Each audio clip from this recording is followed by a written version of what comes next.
In the heart of 18th century Europe, where empires clashed and monarchs reigned with divine authority, one young king ascended the throne of France, unaware that his rule would end with the fall of a dynasty and the birth of a revolution. His name was Louis XVI, the last king of France before the storm of revolution swept away the crown itself. Louis Auguste, known later as Louis XVI, was born on August 23, 1754 at the Palace of Versailles. He was shy, reserved, and deeply moral, a stark contrast to the indulgent court life that surrounded him. His grandfather, Louis XV, had ruled France for decades, leaving behind a nation burdened by debt and corruption. When young Louis ascended the throne in 1774, at the tender age of 20, he inherited not just the crown, but a crumbling kingdom on the edge of financial ruin. At first, Louis XVI was full of hope. He wanted to reform, to restore the glory of France, and to win the love of his people. He was intelligent, well-meaning, and sincere, but he lacked the confidence and decisiveness that leadership required. At his side was his queen, the beautiful yet controversial Marie Antoinette, the Austrian Archduchess, whose name would later echo through history as a symbol of excess and downfall. Their marriage had been arranged for political alliance between France and Austria, but the young couple's early years were marked by awkwardness, gossip, and public scrutiny. As years passed, their extravagant lifestyle at Versailles, the grand palace of gold and mirrors, became a subject of resentment among the common people of France. While famine spread across the land, the court continued to hold lavish feasts and grand balls. Yet despite the image of extravagance, Louis was not a cruel king. In fact, he was deeply concerned about his people. He worked tirelessly on reforms, supported the freedom of the press, and even attempted to modernize France's taxation system. But the nobility and clergy, the powerful privileged classes, resisted every change that threatened their wealth and influence. The real blow came from across the Atlantic. In 1778, France joined the American Revolution against Britain, hoping to weaken its old rival. Louis XVI saw it as a chance to restore French prestige. The victory brought glory to France, but also massive debt. The treasury was empty, the economy collapsing, and the people were hungry. By the late 1780s, France was on the brink. The people demanded change.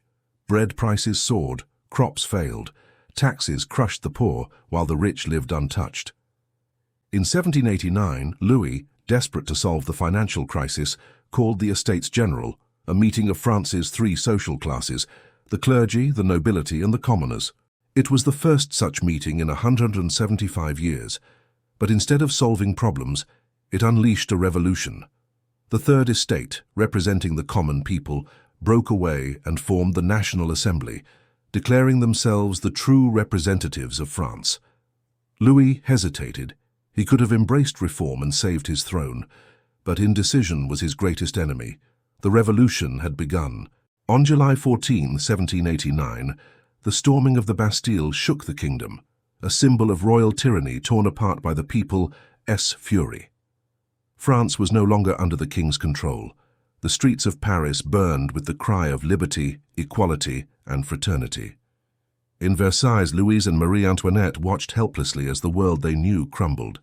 They were soon forced to leave their palace and move to Paris, prisoners within their own kingdom. The king who once ruled over millions now lived under the watch of his subjects. Still, Louis hoped to restore order, but his every move was seen as betrayal. In 1791, he attempted to flee France with his family, disguised and desperate to reach loyal supporters in the East. But the escape failed. They were captured at Varennes, brought back to Paris in shame, and now seen as traitors to the revolution. By 1792, the monarchy was abolished. France declared itself a republic. The National Convention put Louis on trial, accusing him of conspiracy and treason against his own people. The once divine king now stood as citizen capé, stripped of his title, his dignity, and his power.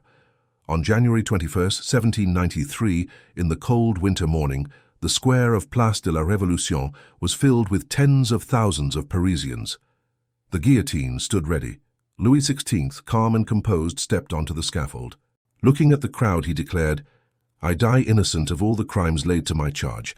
I forgive those who are guilty of my death." A moment later, the blade fell. The era of kings was over. The age of revolution had begun. Marie Antoinette would follow him to the same fate months later. The monarchy that had ruled France for centuries had fallen to the will of the people. But history is not so simple. For all his flaws, Louis XVI was not a tyrant. He was a man caught between two worlds, the dying age of monarchy and the birth of democracy. His compassion was genuine, his mistakes tragic, and his legacy complex. Today, historians remember Louis XVI not as a cruel despot, but as a tragic king, a man who wanted to do good but was overwhelmed by forces far greater than himself. He became a symbol of the dangers of indecision, of the cost of change, and of how even the mightiest thrones can crumble when the voice of the people rises. In the echoes of Versailles, one can still hear the whispers of the last Bourbon king, a man who tried to save his crown and his country, but instead became the first victim of a new world being born in fire and revolution. Louis XVI, the last king of France before the fall. His story remains a haunting reminder that power, without wisdom and courage, is destined to fall to the hands of history.